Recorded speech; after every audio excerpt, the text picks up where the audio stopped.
നമസ്കാരം.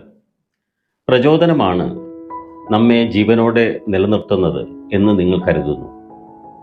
എന്നാൽ പ്രചോദനം കാലാവസ്ഥ പോലെ വരുന്നു പോകുന്നു. കാരണം അത് വികാരവും വിചാരവുമാണ്.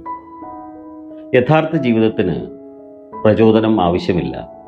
എന്നാൽ അറിവും അനുഭവവും വളർച്ച നൽകുന്ന നല്ല ശീലങ്ങളും അതേപോലെ തന്നെ വ്യക്തതയും ആവശ്യമാണ്. ഒരു മരം വളരുന്നത് ബാഹ്യമായ എന്തെങ്കിലും പ്രചോദനം കൊണ്ടല്ല. സൂര്യൻ ഉദിക്കുന്നത് പ്രചോദനം കൊണ്ടല്ല. അവ അവയുടെ സ്വഭാവം പിന്തുടരും.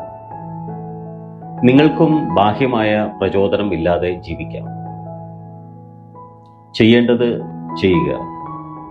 നിങ്ങൾക്ക് ആവേശം തോന്നുന്നത് കൊണ്ടല്ല, പകരം ഈ നിമിഷത്തിൻ്റെ ബോധ്യത്തിൽ നിന്ന്.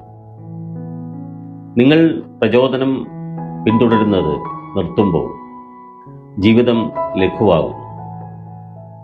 പ്രവർത്തനങ്ങൾ സ്വാഭാവികമായി മാറുന്നു. സമാധാനം നിങ്ങളുടെ സ്ഥിര സ്ഥിതിയായി മാറുന്നു.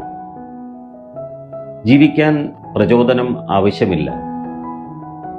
നിങ്ങൾക്ക് വേണ്ടത് അവബോധം മാത്രമാണ്. എന്നാൽ നിങ്ങൾ എപ്പോഴും സ്വതന്ത്രനായിരിക്കും. എല്ലാവർക്കും നല്ല നിമിഷങ്ങൾ നേരുന്നു. നന്ദി, നമസ്കാരം.